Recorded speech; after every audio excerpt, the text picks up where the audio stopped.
ಜೈ ಭಾರತ್ ವಂದೇ ಮಾತರಂ. ಇತ್ತೀಚೆಗೆ ಮಹಿಳೆಯರು ಈ ಸೋಷಿಯಲ್ ಮೀಡಿಯಾವನ್ನು ಹೆಚ್ಚಾಗಿ ಬಳಸುತ್ತಾರೆ. ಇನ್ಸ್ಟಾಗ್ರಾಮ್, ಫೇಸ್ಬುಕ್, ವಾಟ್ಸಪ್, ಸ್ನ್ಯಾಪ್ಚಾಟ್ ಹೀಗೆ ದಿನಚರಿಯ ಕೆಲವೊಂದು ಫೋಟೋಗಳನ್ನು ಅದರಲ್ಲಿ ಅಪ್ಲೋಡ್ ಮಾಡುತ್ತಾರೆ. ಕೇವಲ ಮಹಿಳೆಯರಂತ ಮಾತ್ರವಲ್ಲ, ಪುರುಷರು ಕೂಡ ಬಳಸುತ್ತಾರೆ. ಆದರೆ ಕೆಲವು ಕಿಡಿಗೇಡಿಗಳು ಇದನ್ನು ದುರ್ಬಳಕೆ ಮಾಡುತ್ತಾರೆ. ಇದರಲ್ಲಿ ಮಹಿಳೆಯರನ್ನೇ ಹೆಚ್ಚಾಗಿ ಟಾರ್ಗೆಟ್ ಮಾಡಲಾಗುತ್ತೆ. ಆದರೆ ಇದು ಅವರಿಗೆ ಗೊತ್ತೇ ಆಗುವುದಿಲ್ಲ. ಸಂಡೂರು ಪಟ್ಟಣದಲ್ಲಿ ಖಾಸಗಿ ಕಂಪನಿಯಲ್ಲಿ ಸೆಕ್ಯೂರಿಟಿ ಗಾರ್ಡ್ ಆಗಿ ಕೆಲಸ ಮಾಡುತ್ತಿದ್ದ ಶುಭಂ ಅವನೆಂತಹ ನೀಚ ಕೆಲಸ ಮಾಡಿದನೆಂಬುದು ನಿಮಗೆ ಗೊತ್ತಾ? ಅವನು ಮಾಡಿದ ಕೃತ್ಯವಿದೆಯಲ್ಲ ಕ್ಷಮಿಸುವಂಥದ್ದಲ್ಲ. ಆತನ ಬಳಿ ಸುಮಾರು 90ಕ್ಕಿಂತಲೂ ಹೆಚ್ಚು ಇಮೇಲ್ ಐಡಿ ಇತ್ತು. ಆ ಇಮೇಲ್ ಐಡಿನಲ್ಲಿ ಫೇಕ್ ಅಕೌಂಟ್ಗಳನ್ನು ಕ್ರಿಯೇಟ್ ಮಾಡುತ್ತಿದ್ದ. ಸುಮಾರು 10ಕ್ಕಿಂತಲೂ ಹೆಚ್ಚು ಸಿಮ್ ಕಾರ್ಡ್ಗಳಿದ್ದವು. ಈ ನಕಲಿ ಸಿಮ್ ಕಾರ್ಡ್ ಹಾಗೆ ಇಮೇಲ್ ಮುಖಾಂತರ ಕೆಲವೊಂದು ಸೋಷಿಯಲ್ ಮೀಡಿಯಾದಲ್ಲಿ ಫೇಕ್ ಪ್ರೊಫೈಲ್ಗಳನ್ನು ರಚಿಸುತ್ತಿದ್ದ. ಹಾಗೆ ಮಹಿಳೆಯರನ್ನು ಬ್ಲ್ಯಾಕ್ ಮೇಲ್ ಮಾಡುತ್ತಿದ್ದ.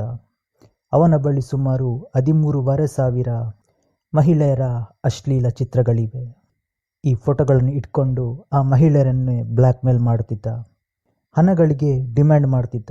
ಇಂತಿಷ್ಟು ಹಣಗಳನ್ನು ಕೊಡಿ ಅಂತ. ಒಂದು ವೇಳೆ ಈ ಹಣಗಳನ್ನು ಕೊಡದೆ ಹೋದರೆ ಈ ಅಶ್ಲೀಲ ಚಿತ್ರಗಳನ್ನು ಸೋಷಿಯಲ್ ಮೀಡಿಯಾದಲ್ಲಿ ಹಾಕ್ತೀನಂತ ಬೆದರಿಕೆ ಒಡ್ಡುತ್ತಿದ್ದ. ಈ ಸೋಷಿಯಲ್ ಮೀಡಿಯಾದಲ್ಲಿ ಯಾರು ಫೋಟೋಗಳನ್ನು ಡೌನ್ಲೋಡ್ ಮಾಡದ ಹಾಗೆ ಅದಕ್ಕೆ ಲಾಕ್ ಕೂಡ ಹಾಕಲಾಗುತ್ತೆ. ಆದರೆ ಇವನು ಏನು ಮಾಡ್ತಿದ್ದಂದರೆ ಆ ಮಹಿಳೆಯರ ಸ್ಕ್ರೀನ್ಶಾಟ್ ತೆಗೆಯುತ್ತಿದ್ದ. ಈ ಅಶ್ಲೀಲ ಚಿತ್ರಗಳನ್ನು ಇವರ ಭಾವಚಿತ್ರಕ್ಕೆ ಎಡಿಟ್ ಮಾಡ್ತಿದ್ದ. ಫೇಕ್ ಅಕೌಂಟ್ ಮೂಲಕ ಅವರಿಗೆ ಬ್ಲ್ಯಾಕ್ ಮೇಲ್ ಮಾಡುತ್ತಿದ್ದ. ಈ ಸೈಕೋಗೆ ಹೆಚ್ಚಿನ ಏನು ವಯಸ್ಸಾಗಿಲ್ಲ, 23 ವರ್ಷದ ಯುವಕ ಈ ಥರ ಒಂದು ಹೇಯ ಕೃತ್ಯ ಮಾಡುತ್ತಿದ್ದ. ಅವನು ಸಿಕ್ಕಿಬಿದ್ದಿದ್ದೇ ಒಂದು ರೋಚಕ. ಇವನು ಮುಂಬಯಿಯ ಒಬ್ಬ ಯುವತಿಗೆ ಇದೇ ಥರ ಬ್ಲ್ಯಾಕ್ ಮೇಲ್ ಮಾಡಲು ಮುಂದಾಗುತ್ತಾನೆ. ಆದರೆ ಆ ಹುಡುಗಿ ಧೈರ್ಯ ಮಾಡಿ ಪೊಲೀಸ್ ಸ್ಟೇಷನ್ಗೆ ಕಂಪ್ಲೇಂಟ್ ಕೊಡ್ತಾಳೆ. ಅವಳ ಕಂಪ್ಲೇಂಟನ್ನು ಕೈಗೆತ್ತಿಕೊಂಡು ತನಿಖೆ ನಡೆಸಿದಾಗ ಪೊಲೀಸರಿಗೆ ಇವನು ನಡೆಸುತ್ತಿದ್ದ ಒಂದು ಹೇಯ ಕೃತ್ಯ ಬೆಳಕಿಗೆ ಬರುತ್ತೆ. ಕೆಲವು ಮಹಿಳೆಯರು ಮಾನಕ್ಕೆ ಅಂಜಿ ಇವನಿಗೆ ಕೇಳಿದಷ್ಟು ಹಣ ಕೊಡುತ್ತಿದ್ದರು.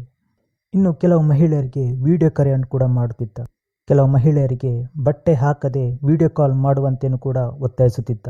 ಹಾಗೂ ಒಪ್ಪದಿದ್ದರೆ ಫೋಟೋಗಳನ್ನು ಲೀಕ್ ಮಾಡ್ತೀನಂತ ಹೆದರಿಸುತ್ತಿದ್ದ. ಒಮ್ಮೆ ನೀವೇ ಯೋಚಿಸಿ, ಇವನ ಬಳಿ 13,500 ಮಹಿಳೆಯರ ಫೋಟೋಗಳಿವೆ. ಹಾಗೆ ಕೆಲವೊಂದು ವಿಡಿಯೋಗಳು ಕೂಡ ಇವೆ. ಇದರಲ್ಲಿ ಗೊತ್ತಾಗ್ತದೆ ಇವನ ಮನಸ್ಥಿತಿ ಹೇಗಿದೆ ಅಂತ. ಇವನ ಬಗ್ಗೆ ಪೊಲೀಸರು ಇನ್ನಷ್ಟು ತನಿಖೆ ಮಾಡುತ್ತಿದ್ದಾರೆ. ಇಂತಹ ಅಪರಾಧದಲ್ಲಿ ಇವನು ಒಬ್ಬನಿದ್ದನ ಅಥವಾ ಇವನಿಗೆ ಬೇರೆ ಯಾರಾದರೂ ಸಹಾಯ ಮಾಡುತ್ತಿದ್ದಾರಾ ಅಂತ. ಇವನಂತಹ ವ್ಯಕ್ತಿಗಳು ಈ ಸಮಾಜದಲ್ಲಿ ತುಂಬ ಮಂದಿ ಇದ್ದಾರೆ. ಅಂಥವರನ್ನು ಮಟ್ಟ ಹಾಕಲೇಬೇಕು.